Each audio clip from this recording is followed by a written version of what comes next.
In Tudor England, a woman's body was not her own. It belonged to the crown.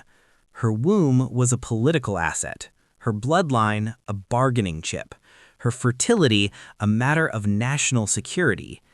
And if she failed, if her body refused to cooperate with the dynasty's demands, she was disposed of. This is not a love story. This is not about romance, about passionate kings and tragic queens. Strip away the silk gowns and the court pageantry, and what you find underneath is something far darker. A system, a machine, one that ran on the bodies of women. Welcome back to the channel. If this is your first time here, this is where we talk about the histories they don't romanticize in costume dramas. The brutal, the uncomfortable, the deliberately forgotten. Today, we're talking about the Tudor dynasty, but we're not talking about Henry VIII's love life or Elizabeth's golden age.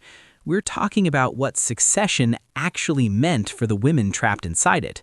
Because here's the thing about the Tudors. They were terrified. They had seized the crown through violence. The Wars of the Roses had torn England apart for 3 decades, noble families slaughtering each other over who had the better claim to the throne. When Henry VII finally won, the victory was fragile, contested, built on blood and barely held together by propaganda. The Tudors knew that without a clear, unquestionable line of succession, it could all collapse again. Civil war, rival claimants, foreign invasion. And so they became obsessed with heirs, obsessed with bloodlines, obsessed with controlling the one thing they believed could secure their future: women. Let me be very clear about what I mean when I say control. I don't mean influence. I don't mean guidance or expectation. I mean ownership. Tudor women, especially those with royal blood or connections to the throne, did not choose who they married. They did not choose when they married. Many were children when they were handed over to men 2 or 3 times their age. Their marriages were treaties, their pregnancies political events, their bodies monitored, scrutinized, and judged by an entire court, an entire kingdom. And the pressure was unrelenting. You had to produce an heir, not just any heir, a male heir, because in Tudor England, women were seen as too weak, too emotional, too unstable to rule. Never mind that the greatest monarch of the age would turn out to be a woman. The ideology was set. Sons meant security. Daughters meant disappointment. So imagine it. Imagine being 15, 16 years old. Imagine being married to a man you've never met because your family needed an alliance. Imagine being told that your only job, your only value is to get pregnant and stay pregnant until you produce a son. Imagine the fear every time you bleed, every time your body fails to conceive, every time you miscarry. Because it wasn't just your failure, it was a threat to the dynasty, a crack in the armor, a political problem. And political problems in Tudor England had solutions. Here's what they don't tell you in the history books. Women who failed to produce heirs were not pitied, they were blamed. Medical knowledge at the time was almost non-existent. Infant mortality was brutal. Maternal mortality was common. Miscarriages and stillbirths were devastating realities that no one understood. But instead of recognizing these as tragedies, Tudor society wrapped them in shame, in superstition, in religious judgment. A miscarriage, clearly God was punishing her for some sin. A stillborn child, perhaps she was cursed. Perhaps she had displeased her husband. Perhaps she wasn't pious enough, obedient enough, worthy enough. The cruelty wasn't just physical, it was psychological, spiritual. It was a culture designed to make women feel responsible for things entirely beyond their control. And when that wasn't enough, when a woman's body could not or would not comply, the dynasty moved to the next phase: punishment. Some women were quietly set aside, divorced if the political circumstances allowed it, sent away to live in isolation, their existence erased from the public record. Others were not so fortunate. Women who became inconvenient, women who threatened the succession, who had the wrong bloodline, who produced daughters instead of sons, who dared to have opinions or ambitions of their own, were dealt with. Imprisoned, accused of adultery, treason, witchcraft, forced to confessions under threat or torture, and then executed, publicly, brutally, their deaths framed as justice. But it was never about justice. It was about control. So when we talk about the Tudors, when we watch the movies and the series and the documentaries that frame this era as some grand, glittering age of power and intrigue, we need to ask ourselves a question. Power for whom? Because yes, the Tudors built a dynasty. Yes, they shaped England into a formidable force. But they did it by turning women into instruments, into political tools, into vessels whose worth was measured solely by their ability to produce the next generation of rulers. And when those women couldn't meet the impossible standards placed on them, when their bodies, their biology, their humanity got in the way of the dynasty's ambitions, they were discarded. This is the story we're going to tell today. Not the story of kings and their courts, but the story of the women whose bodies were battlegrounds, whose lives were collateral damage in the fight for succession. We're going to look at how marriage was weaponized, how pregnancy became a matter of surveillance and control, how failure was punished, and how power was maintained through fear. And we're going to sit with the uncomfortable truth that this wasn't one king's cruelty or one queen's tragedy. This was the system. This was how it worked. So here's the question that's going to guide us through this entire video. What happens when the survival of a dynasty depends on controlling women? What happens when power decides that a woman's body is not her own? Stay with me, because this gets dark, and it needs to be told. To understand why the Tudors weaponized women, you need to understand how desperately insecure they were. Because the Tudor claim to the English throne, it was shaky, built on violence, held together by marriage alliances and propaganda, and haunted constantly by the threat of collapse. The Tudors were terrified, and that terror shaped everything they did. Let's go back to 1485. England had just spent 30 years tearing itself apart in what we now call the Wars of the Roses. Two branches of the Plantagenet family, the House of York and the House of Lancaster, fought a brutal, bloody civil war over who had the rightful claim to the crown. Battles, betrayals, executions, entire noble families wiped out. By the time Henry Tudor, Henry VII, defeated Richard III at the Battle of Bosworth Field, England was exhausted, traumatized, and deeply unstable. Henry's claim to the throne was, to put it bluntly, not great. He was a Lancaster, yes, but his connection to the royal line came through his mother, Margaret Beaufort, and that lineage itself was contested. Descended from John of Gaunt's illegitimate children who had been legitimized later but explicitly barred from succession. So Henry did what insecure rulers do. He married Elizabeth of York, the daughter of Edward IV. This was supposed to unite the two warring houses, Red Rose and White Rose, together at last. On paper, it was brilliant, a symbolic end to the conflict. In reality, it just created new problems.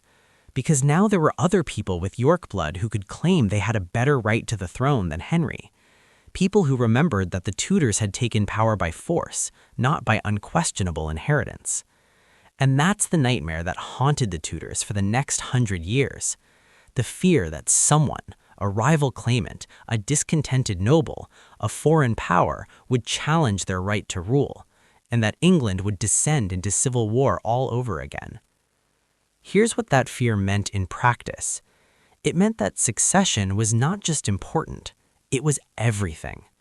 A clear, undisputed line of heirs was the only thing standing between the Tudors and chaos. Without it, the moment a king died, the throne would be up for grabs. Factions would form, armies would march, blood would flow. So the Tudors became obsessed with producing heirs, legitimate heirs, male heirs preferably, heirs whose claim was so strong, so obvious that no one could challenge it. And here's where it gets interesting and deeply cruel. because the society they lived in had very specific ideas about who could and couldn't rule. In Tudor England, women were considered fundamentally unfit for power. This wasn't just casual sexism, it was ideology, theology, law.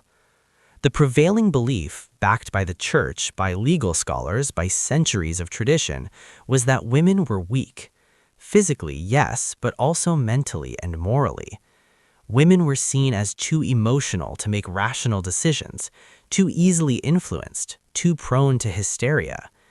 The idea of a woman ruling in her own right was not just unusual, it was unnatural, a violation of the divine order. There had been exactly one ruling queen in English history before the Tudors, Matilda, in the 11th century, and her attempt to take the throne had triggered a civil war that lasted nearly 20 years. 19 years of bloodshed because a woman dared to claim power. That history was not forgotten. So when the Tudors thought about succession, when they lay awake at night worrying about the future of their dynasty, the idea of leaving the throne to a daughter was terrifying. A daughter meant weakness, meant vulnerability, meant that England would be ruled by whomever she married, and what if she married badly? What if she married a foreign prince and turned England into a puppet state? Sons were security. Sons meant strength, stability, continuity. Daughters were a risk the Tudors could not afford to take. But here's the paradox that defined Tudor policy for a century. Women were considered too weak to rule, yet women were absolutely essential to securing the succession, because only women could produce heirs. Only women's bodies could continue the bloodline. Only through pregnancy, childbirth, and survival could the dynasty guarantee its future. So women were simultaneously powerless and indispensable, dismissed as unfit for authority, yet placed at the center of the most important political project of the age. Do you see the trap? Tudor women had all the responsibility and none of the power. They were expected to secure the dynasty's future with their bodies, but given no say in how that future would be shaped. They were essential, but only as vessels, as instruments, not as people. This wasn't just abstract ideology. This shaped real policy, real lives. Henry VII understood that his hold on the throne was fragile, so he married strategically and made sure his children married strategically. His son Arthur was betrothed to Catherine of Aragon, a Spanish princess, to secure an alliance with one of the most powerful kingdoms in Europe. When Arthur died suddenly at 15, Henry didn't let that alliance slip away. He arranged for his second son, who would become Henry VIII, to marry Catherine instead. His daughters? Also political assets. Margaret was married off to the King of Scotland. Mary was betrothed to the King of France as a child, though that marriage would later be annulled. These were children, teenagers, pawns in a diplomatic chess game. And when Henry VIII came to power, he inherited not just the throne, but the anxiety, the obsession, the desperate need for a male heir to secure the dynasty. Catherine of Aragon gave him a daughter, Mary, and then miscarriage after stillborn son. And we know what happened next. Henry didn't just divorce Catherine, he broke with the Roman Catholic Church, declared himself supreme head of the English Church, and shattered the religious unity of his kingdom, all because one woman could not produce a male heir. Not because she refused, not because she was negligent, because biology didn't cooperate with political necessity. And Catherine? She was cast aside, humiliated, stripped of her title, separated from her daughter, spent the last years of her life in exile, isolated and ignored, all because her womb could not guarantee the succession. But Henry's obsession didn't end with Catherine. Anne Boleyn gave him another daughter, Elizabeth, and when she too failed to produce a son, she was accused of adultery, treason, and incest, charges that were almost certainly fabricated.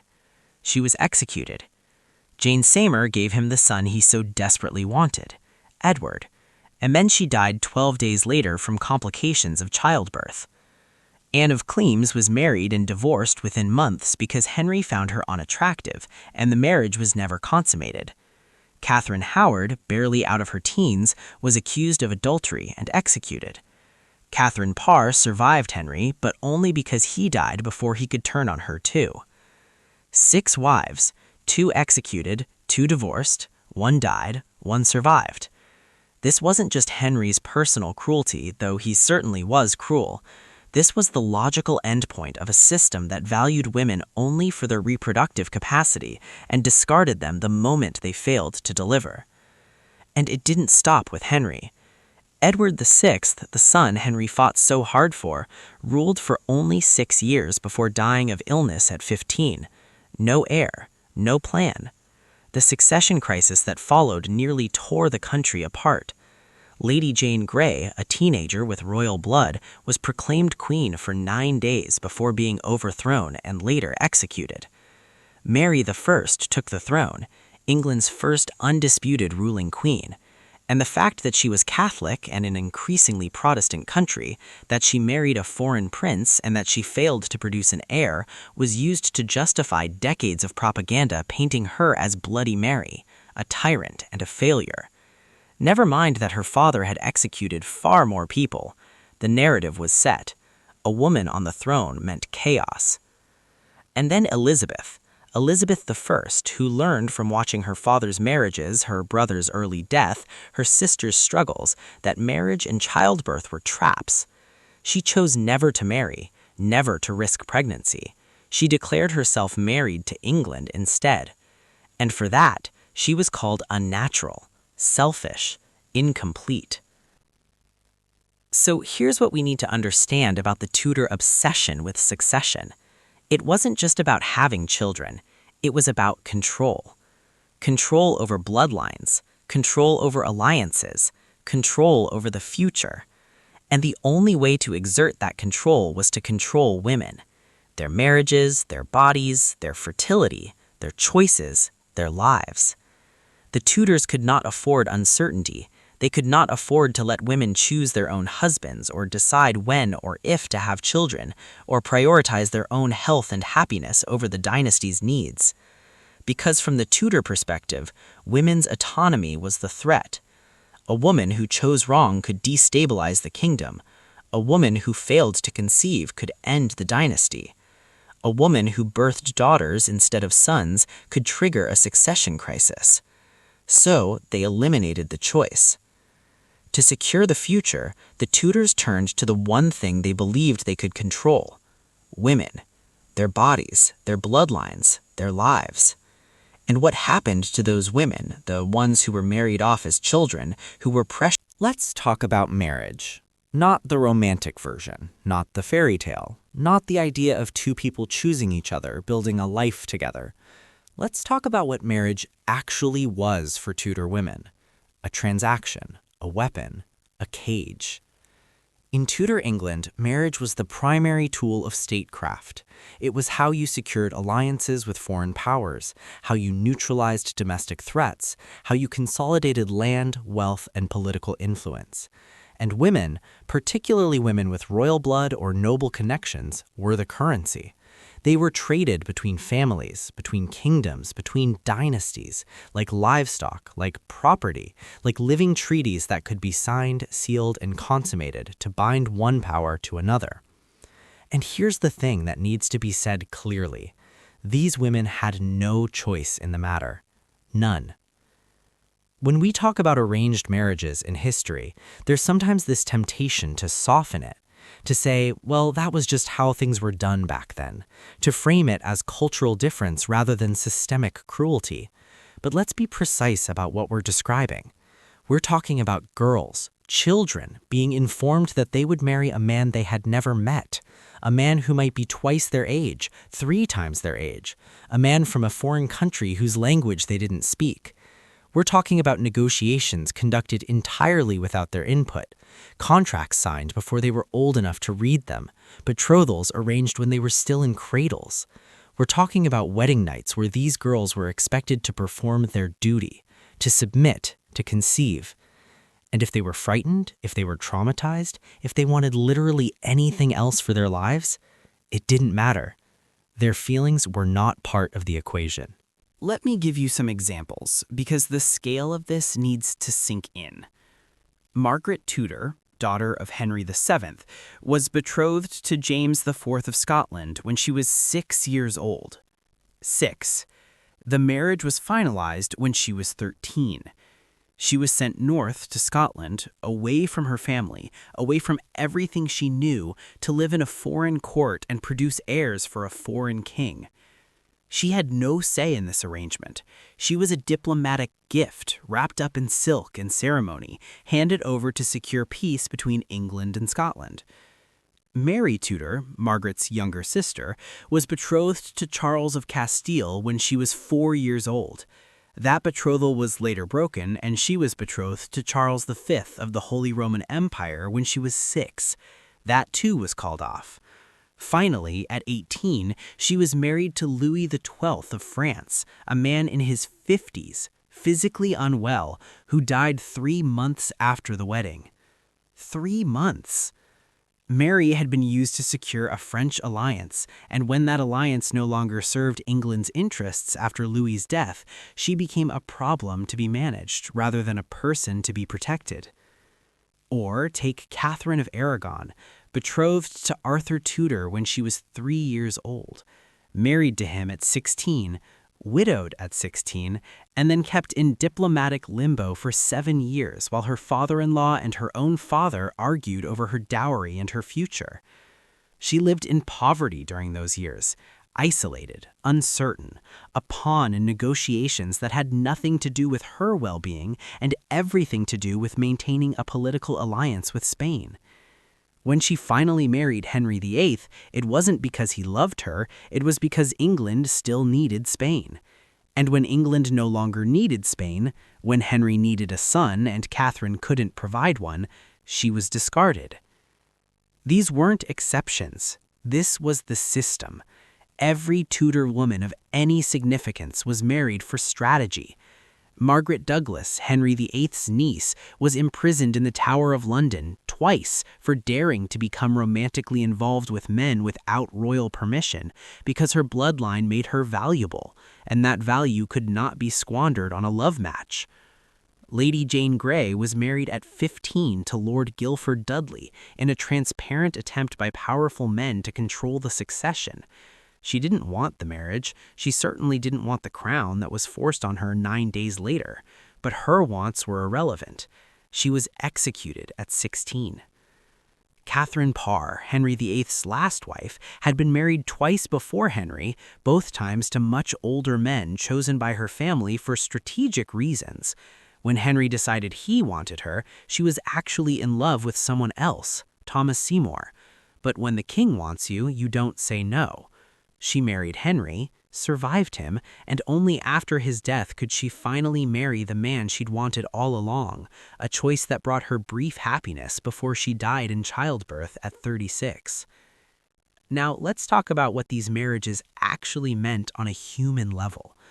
Because it's one thing to understand the political logic, it's another to sit with the emotional reality. Imagine being 12, 13, 14 years old, still a child in every meaningful sense, and being told you're going to marry a stranger, that you're going to leave your home, possibly leave your country, and go live with this stranger, sleep with this stranger, bear this stranger's children. Imagine the fear. The wedding night alone, think about what that meant for these girls. There was no concept of consent as we understand it.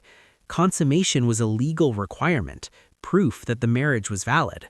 It didn't matter if the bride was ready, willing, or even physically mature enough. It had to be done. Medieval and Tudor physicians genuinely believed that girls could safely bear children as soon as they began menstruating, which could be as young as 12. So childhood marriages were consummated. Young girls were expected to become pregnant immediately. The physical trauma, the psychological damage, the terror of giving birth when your body is still growing, none of this was considered relevant. And then there was the isolation. When a woman was married off to a foreign court, she was often sent with a small household, a few ladies in waiting, perhaps a chaplain, but those people could be dismissed at any time by her new husband or his advisors. If they decided she was becoming too reliant on her English attendants, too connected to her home country, those people would be sent away. She would be left alone, in a place where she might not speak the language fluently, where the customs were different, the food was different, the religion might even be different.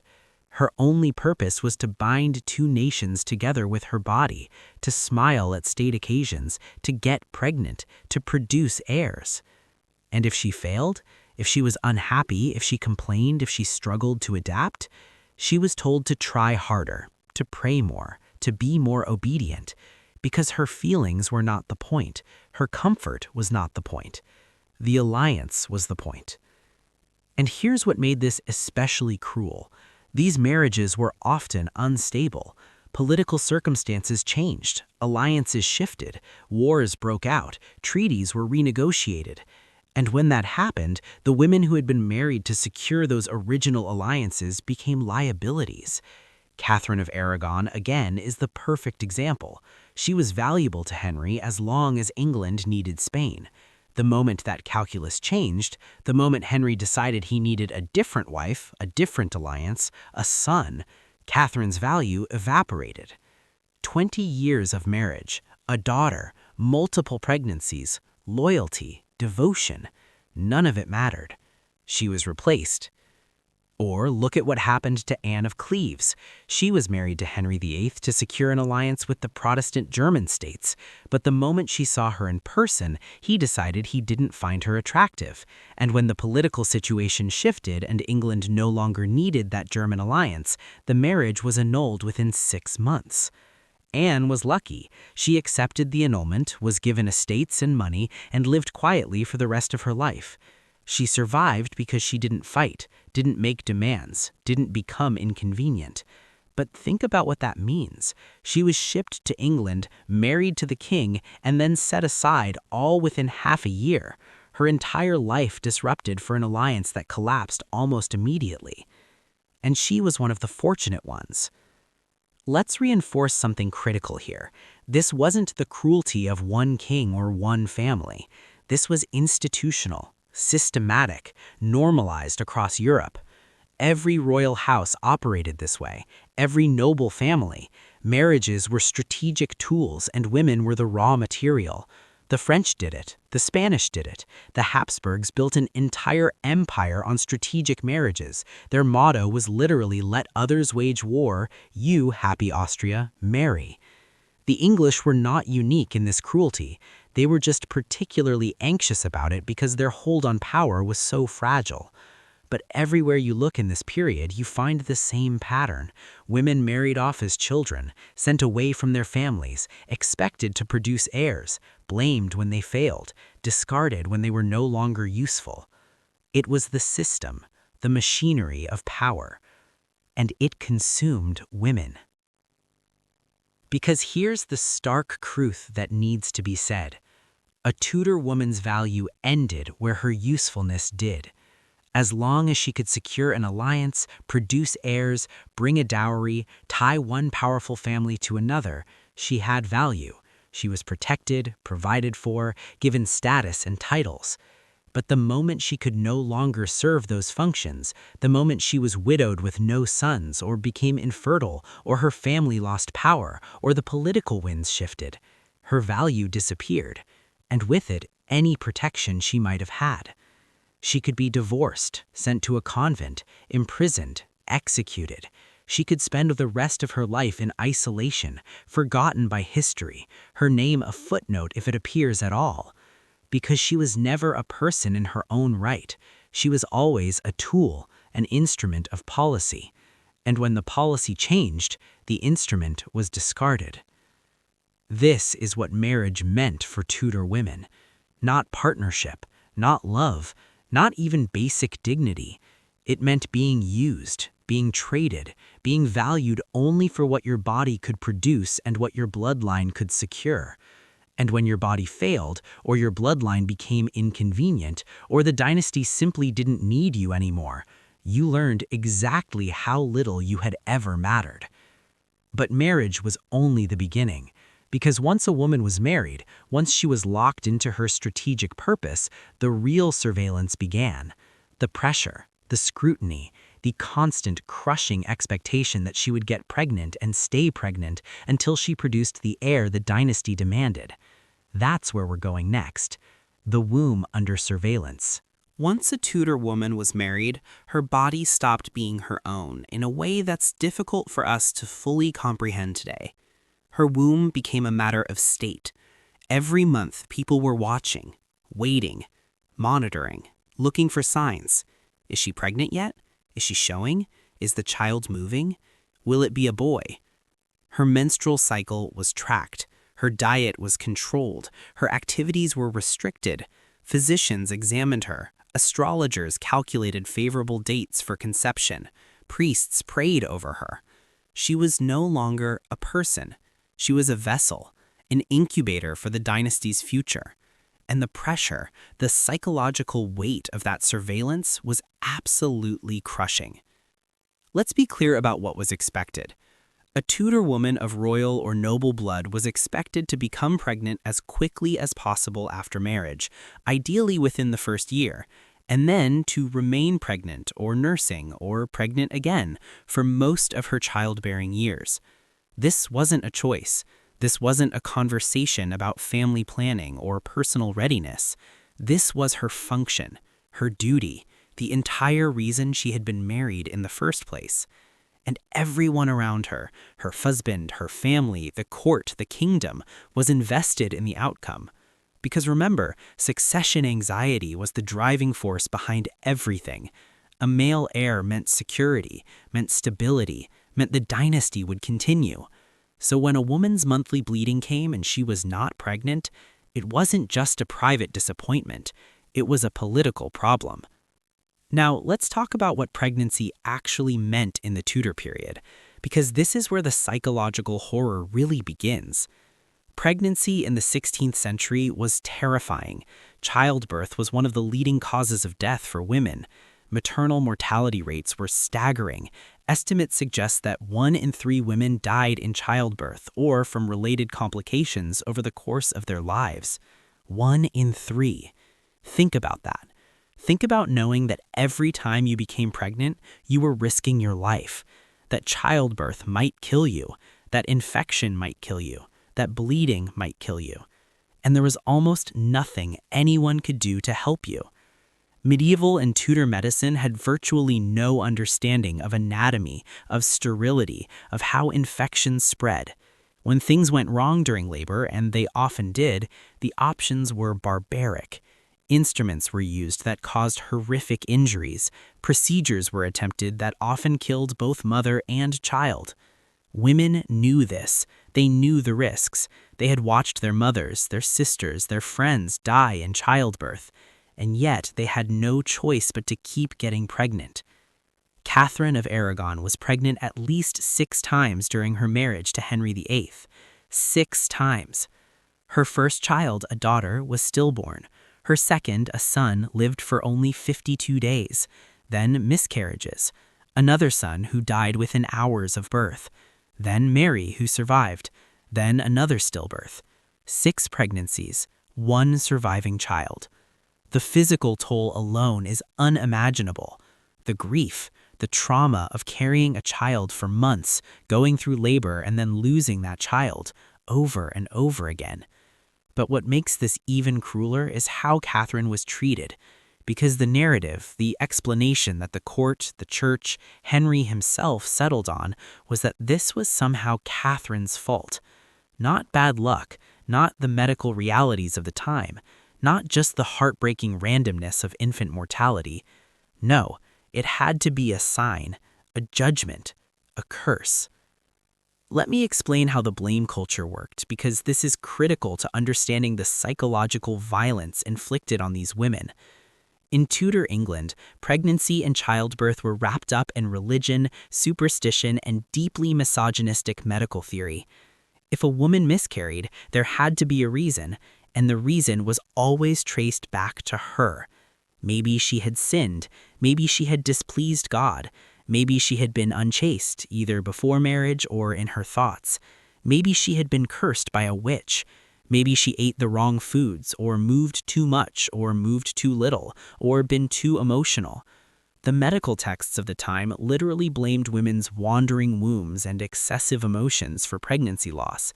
Women were told that if they became too upset, too fearful, too stressed, emotions that are completely natural, especially in the circumstances these women were living in, they might kill their baby. Imagine that. Imagine being pregnant and being told that if you feel sadness or fear or stress, emotions that are completely natural, especially in the circumstances these women were living in, you might kill your baby. Imagine the guilt, the self-blame, the constant policing of your own emotions on top of everything else. And it wasn't just miscarriage, stillbirths, infant deaths, even giving birth to daughters instead of sons. All of this could be blamed on the mother. Henry VIII became convinced that his marriage to Catherine of Aragon was cursed. He found a passage in the Bible, Leviticus, that said if a man marries his brother's widow, they will be childless. Never mind that they had a surviving daughter. In Henry's mind, having no sons meant the marriage was against God's will. And whose fault was that? Catherine's. Not his, not the fact that male infertility could just as easily explain the lack of sons, not the randomness of biology. It had to be Catherine. She had to be the problem. So he sought an annulment, and when the Pope refused to grant it, Henry broke with Rome, declared himself head of the Church of England, and married Anne Boleyn. All because he blamed Catherine for something entirely beyond her control. But Anne Boleyn's story shows that changing wives didn't change the system. Anne gave birth to a daughter, Elizabeth, and then she had at least 2 miscarriages, one of which, according to some accounts, was a male fetus. Henry was devastated, furious, and once again the explanation settled on was that Anne must have done something wrong, that she was flawed, cursed, that God was punishing her, or punishing Henry for marrying her. The miscarriages gave Henry the excuse he needed. Within 3 years of marrying Anne, he had her arrested, tried for adultery, incest, and treason, and executed. Her real crime? Failing to produce a male heir. Let's sit with this for a moment. These women were expected to get pregnant repeatedly, knowing that every pregnancy could kill them, knowing that if they miscarried or had a stillbirth, they would be blamed, knowing that even if they survived childbirth, the infant might not. And if they failed to produce the required heir, the living, healthy, preferably male child that the dynasty demanded, they were faced not sympathy, not medical care, not support. They were faced suspicion, blame, punishment. Their bodies were under constant surveillance, and yet they had no control, no real understanding of what was happening to them, no accurate medical knowledge, no way to predict or prevent the losses they endured. They were trapped in a nightmare where they were held completely responsible for outcomes they could not control. Jane Symon is another haunting example. She gave Henry the son he wanted, Edward, the long-awaited male heir. The bells rang across London. There were celebrations, feasts, tournaments. Jane had succeeded where Catherine and Anne had failed. And 12 days later, she was dead. Most likely due to puerperal fever, an infection caused by unsanitary conditions during childbirth, or possibly from complications related to a difficult labor. The records aren't entirely clear. What is clear is that she died in agony, and that her death was seen as an acceptable price for the birth of a prince. She had fulfilled her function. She had given England a male heir. The fact that it cost her life was almost incidental. Now think about what this meant for the women who survived. Every pregnancy was Russian roulette. They didn't know if this would be the one that killed them. They didn't know if they would miscarry, if the child would be stillborn, if the baby would die in infancy. And they carried all of this fear while being told that their emotions could harm the pregnancy, that they needed to remain calm, pious, obedient. They carried it while physicians poked and prodded them, while astrologers made predictions about whether they were carrying a boy or a girl. They carried it while knowing that if they failed, they would be blamed, cast aside, possibly worse. The psychological toll was immense. And it didn't stop after one successful pregnancy. Catherine Parr, Henry's last wife, became pregnant at 35 after marrying Thomas Parr. She had never had children before, possibly because her previous older husbands had been infertile, or possibly because she herself had fertility issues. But she became pregnant, and she gave birth to a daughter. And then she developed puerperal fever. She became delirious, paranoid. She accused her husband of plotting with others to kill her. And within a week of giving birth, she died. She survived Henry VIII, survived the dangers of being his wife, only to die in childbirth at 36. Let me give you the statistics, because numbers sometimes clarify what narrative cannot. During the Tudor period, infant mortality was approximately 150 deaths per 1,000 live births in the first year of life. That's 15% of babies dying before their first birthday. For the upper classes, the rates were slightly better due to better nutrition and living conditions, but not by much. For mothers, the maternal mortality rate was estimated at 1 to 2% per birth, which sounds low until you remember that women were expected to have 6, 8, 10 pregnancies over their lifetimes. Do the math. There came a point in every Tudor woman's life when her value calculation changed, when she stopped being useful and started being dangerous. And that's when the real violence began. We've talked about how women were controlled through marriage, how they were surveilled during pregnancy, how they were blamed when their bodies failed to produce the required heirs. But what happened when a woman became not just a disappointment, but a threat? When her infertility challenged the succession, when her bloodline created rival claims, when her very existence destabilized the dynasty? What happened when power decided that a woman was a liability that needed to be eliminated? Let me be very clear about what I mean by threat. These women weren't plotting coups, they weren't raising armies. Most of them weren't doing anything at all except existing with the wrong bloodline or the wrong womb or the wrong politics. But in the paranoid calculus of Tudor succession, that was enough, because the system couldn't tolerate uncertainty. It couldn't tolerate women who might produce rival heirs, or who had claims to the throne themselves, or who simply knew too much about the dynasty's secrets. So the system removed them. Let's start with infertility, because this is where the transition from surveillance to punishment became most visible. We've already talked about Catherine of Aragon, how after years of miscarriages and stillbirths, after producing only one surviving daughter, Henry VIII decided she was the problem. But it wasn't enough to just divorce her quietly. That would have left questions, left her with dignity, left her with influence. No, she had to be destroyed.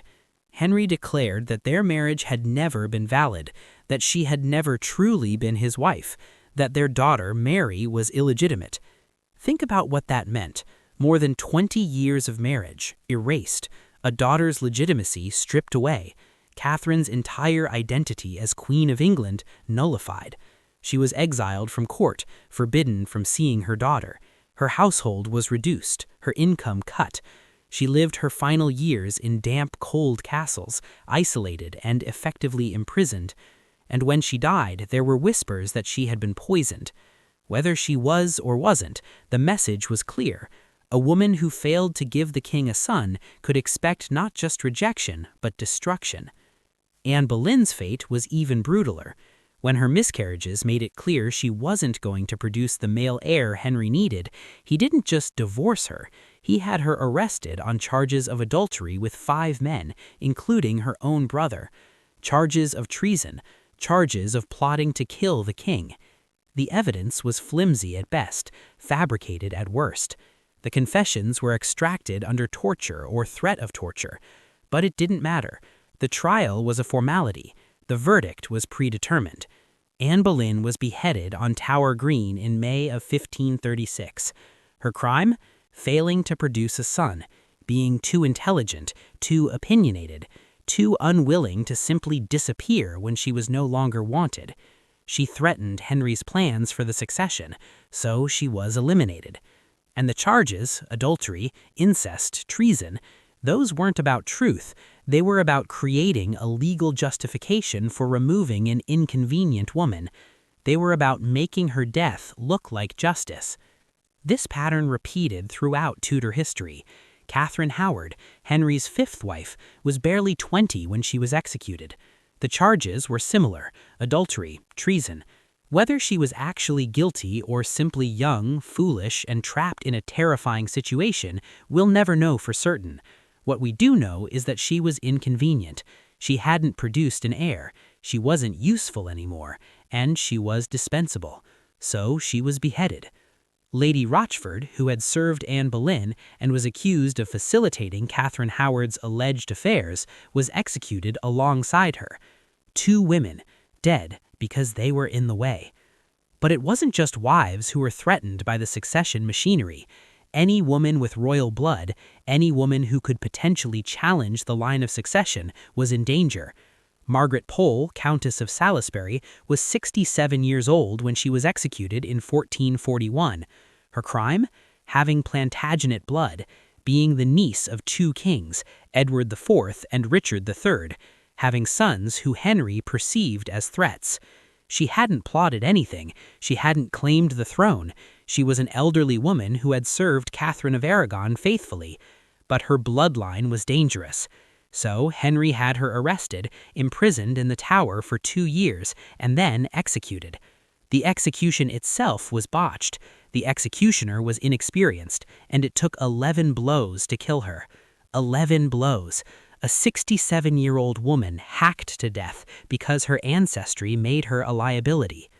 Or consider Lady Jane Grey, 15 years old when powerful men decided to use her bloodline to seize the throne after Edward VI's death. She was proclaimed queen, a position she never wanted, never sought. She ruled for 9 days before Mary Tudor raised an army and took the crown that was rightfully hers. She was imprisoned, and 9 months later, after her father joined a rebellion against Mary, Jane was executed as a traitor. She was 16 years old. She had been a pawn her entire life, married off at 15 to consolidate power, placed on a throne she didn't want, and then killed because her existence threatened the new regime. Her last words, according to accounts, were a prayer for mercy. She got none. Let's talk about the tools the Tudors used to control and punish these women, because this was systematic, methodical. First, imprisonment. The Tower of London wasn't just a fortress, it was a symbol, a place where noble prisoners were held, often in uncertainty, sometimes for years, while their fates were decided. Anne Boleyn was imprisoned there before her execution, Catherine Howard, Lady Jane Grey, Margaret Pole. Elizabeth, yes, even the future Elizabeth I, was imprisoned in the Tower by her sister Mary, suspected of Protestant conspiracy. Imprisonment served multiple purposes. It removed the woman from public view. It isolated her from supporters. It created time for charges to be constructed, for confessions to be extracted, for political calculations to be made. And it sent a message: you are powerless. We control your life. We control your death. Then there were forced confessions. When the state wanted to get rid of a woman but needed legal cover, confessions were essential. Anne Boleyn's alleged lovers were tortured until they confessed to adultery with the queen. Mark Smeaton, a court musician, was likely racked, stretched on a torture device until his joints dislocated, before he confessed. The confessions were then used as evidence against Anne, even though they had been extracted under duress. This was the legal trap. Create enough accusations, extract enough confessions through torture or threat of torture, and you could build a case against anyone. The law became a weapon. Justice became theater. And then the executions themselves. These weren't quiet affairs. They were public spectacles. Anne Boleyn was executed in front of a crowd. So was Catherine Howard. So was Lady Jane Grey. The executions were carefully staged. The condemned were expected to give a final speech, usually professing their loyalty to the king, accepting their fate, asking for prayers. Even in death, they had to perform, had to participate in their own destruction. Because the point wasn't just to kill these women, it was to demonstrate power, to show what happened to those who failed the dynasty, who threatened the succession, who became inconvenient. It was a warning to every other woman watching. This could be you. But perhaps the cruelest punishment was erasure. Anne Boleyn's image was removed from official records, her badges and symbols chipped off walls. Her daughter, Elizabeth, was declared a bastard, stripped of her title. Catherine of Aragon was written out of history as Henry's wife. Henry insisted she had only ever been his brother's widow.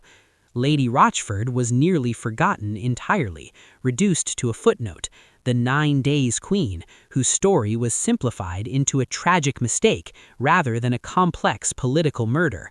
These women were systematically erased, their achievements downplayed, their suffering minimized, their voices silenced. What remained were cautionary tales, warnings, the adulteress who betrayed the king, the failed queen who couldn't produce an heir, the foolish girl who reached for power. Not the truth, not the complexity, not the systemic violence that killed them, just simplified stories that reinforced the same message. Women who fail power deserve what they get. And here's what makes this especially painful to reckon with. These women were intelligent, educated.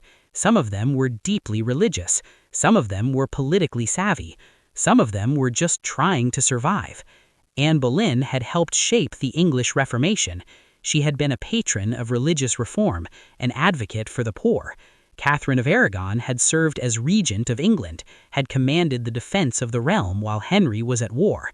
Lady Jane Grey was a brilliant scholar, fluent in multiple languages, passionate about religious debate. Margaret Pole had been a trusted advisor, a symbol of old nobility, respected across England. These were not empty vessels. These were not stupid women. These were not women without value. But none of that mattered when they became liabilities. Because here's the truth that sits at the heart of this entire system. They were punished not for crimes, but for failing power. They were punished for having the wrong blood. So let's come back to where we started. In Tudor England, a woman's body was not her own. It belonged to the crown. We've spent the last 40 minutes examining exactly what that meant, what it looked like in practice, what it cost. And now we need to ask ourselves, why does this matter? Why tell this story now, centuries later? Because the way we remember history shapes how we understand power. And for far too long, Tudor history has been romanticized, softened, turned into entertainment. We've made it about passionate kings and their tragic love affairs, about the drama of court intrigue, about gorgeous costumes and sweeping castles and the birth of an empire. We've made it romantic, and in doing so, we've erased the violence. The Tudor dynasty was not a love story. It was a machine built to consolidate power, to secure succession, to maintain control at any cost. And that machine ran on the bodies of women. It ran on their forced marriages, on their surveilled pregnancies, on their shamed miscarriages, on their executions when they became inconvenient. It ran on their blood, their grief, their terror, their silence. And for centuries, we've called that history. We've called it how things were. We've shrugged and said, well, times were different. But let's be precise about what we're really saying when we do that. We're saying that the systematic brutalization of women is an acceptable footnote to the story of empire building. We're saying that when power requires violence, we should focus on the empire, not the casualties. I want to reframe something fundamental here. Succession was not just a political challenge the Tudors had to solve. Succession was structural violence. It was a system that, by design, not by accident, not by individual cruelty, but by design, treated women as property, as assets to be traded, bodies to be monitored, problems to be solved. When we talk about Henry VIII's 6 wives, we often frame it as personal drama, his desires, his frustrations, his quest for a son. But strip away the personality, and what you see is the machinery. Wife doesn't produce son, wife is removed, new wife installed, repeat until male heir secured. That's not romance, that's not even tragedy in the classical sense. That's a system optimizing for an outcome, and that system determined that women were expendable components. And here's what we need to sit with. It wasn't just Henry. Every Tudor monarch operated within this same system. Henry VII arranged strategic marriages for his children, treating them as diplomatic currency. Edward VI advisors tried to control the succession through Jane Grey. Mary I felt the pressure to marry and produce a Catholic heir. Elizabeth I was hounded for decades to marry, pressured to produce an heir, criticized for refusing to participate in the very system that had destroyed her mother. The crown itself, the institution, the ideology, the structure, was never neutral. It wasn't a passive thing that people competed for. It was an active force that demanded sacrifice, that required violence, that consumed anyone who failed to serve its needs. And women, because of their biology, because of their position in the gender hierarchy, were uniquely vulnerable to that consumption. Let me say this clearly. Empires do not just conquer lands, they consume people.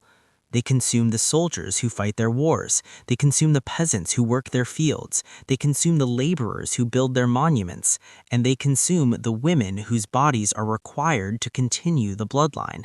Because that's what empire building requires: resources, human resources. The Tudors needed land, money, military strength, and heirs. And women were the resource required for that last category. So they were harvested, used up, discarded when depleted. And the really insidious part, the part that still echoes today, is how thoroughly this was justified. It was justified by law, marriage laws, inheritance laws, laws about legitimacy and succession. It was justified by religion. The church blessed these marriages, prayers were said over these women's wombs, their failures were framed as God's judgment. It was justified by medicine, or what passed for medicine. Women's bodies were mysterious, uncontrollable, prone to hysteria and moral weakness. Of course they needed to be supervised. Of course they bore responsibility when things went wrong. It was justified by tradition. This was how royal families had always operated, how noble houses maintained their power, how dynasties survived. Layer upon layer of justification until the violence became invisible, until it became normal. And that normalization, that's the lasting damage.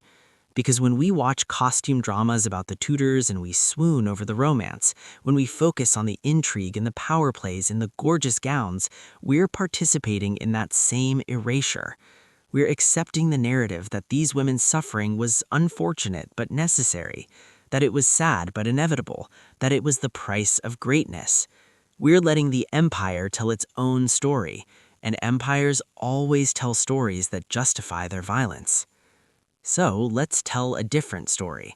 Let's tell the story of Margaret Tudor, sent to Scotland at 13, who survived multiple marriages and political upheavals, who fought for her son's throne and her own survival in a world that gave her no power but demanded everything from her. Let's tell the story of Catherine of Aragon, who spent decades being the perfect queen, the perfect wife, the perfect diplomat, and who was erased anyway because her body couldn't produce a son. Let's tell the story of Anne Boleyn, brilliant and ambitious and doomed, who shaped a religious revolution and paid for it with her life when she couldn't secure the succession. Let's tell the story of Lady Jane Grey, who wanted to be a scholar, not a queen, and who was killed at 16 for being used by powerful men. Let's tell the story of Elizabeth I, who watched her father kill her mother, who saw her stepmothers executed or die in childbirth, and who decided that the only way to survive was to refuse the entire system. These are not stories of romance. These are stories of survival, of women navigating impossible circumstances with limited power and deadly consequences. And here's what I want you to take away from this. Women were not participants in Tudor succession politics. They were tools. They did not shape policy. Policy shaped them. Literally, it shaped their marriages, their pregnancies, their deaths. They did not have agency in any meaningful sense. Yes, some of them were intelligent, educated, politically aware. Some of them tried to influence where they could. But ultimately, their value was determined entirely by their utility to the dynasty. And when that utility ended, so did their protection. They were tools, and when tools break, you replace them. That's the truth we need to carry forward. Not the romanticized version, not the sanitized costume drama, not the narrative that these women's deaths were tragic but necessary sacrifices for England's greatness. The truth that succession anxiety turned women into political instruments, that the Tudor dynasty's survival required the systematic control and exploitation of women's bodies, that the violence was structural, institutional, normalized, and that we, centuries later, still struggle to see it clearly because the empire's version of history is so deeply embedded in how we understand power. The Tudors called it order, they called it duty, they called it securing the realm. The women lived it as control, and history learned to call it normal. But it wasn't normal. It was never normal. It was cruelty dressed up as statecraft. It was violence justified by necessity. It was a system that decided women's lives mattered less than dynastic continuity. So the next time you watch a period drama about the Tudors, the next time you see the gorgeous costumes and the romantic music and the sweeping shots of castles, I want you to remember what we've talked about today. Remember the 13-year-old brides. Remember the surveilled pregnancies. Remember the women blamed for miscarriages. Remember the executions framed as justice. Remember that behind every crown, behind every dynasty, behind every empire, there are bodies. And that women's bodies throughout history have been among the most exploited, most controlled, most consumed resources empires deploy. The crown was never neutral. Power is never neutral. And the cost, the real cost, is always paid by those with the least power to refuse. The Tudors called it order. The women lived it as control, and history learned to call it normal. But it wasn't normal. It was never normal. It was cruelty dressed up as statecraft. It was violence justified by necessity. It was a system that decided women's lives mattered less than dynastic continuity. So the next time you watch a period drama about the Tudors, the next time you see the gorgeous costumes and the romantic music and the sweeping shots of castles, I want you to remember what we've talked about today. Remember the 13-year-old brides. Remember the surveilled pregnancies. Remember the women blamed for miscarriages. Remember the executions framed as justice. Remember that behind every crown, behind every dynasty, behind every empire, there are bodies. And that women's bodies throughout history have been among the most exploited, most controlled, most consumed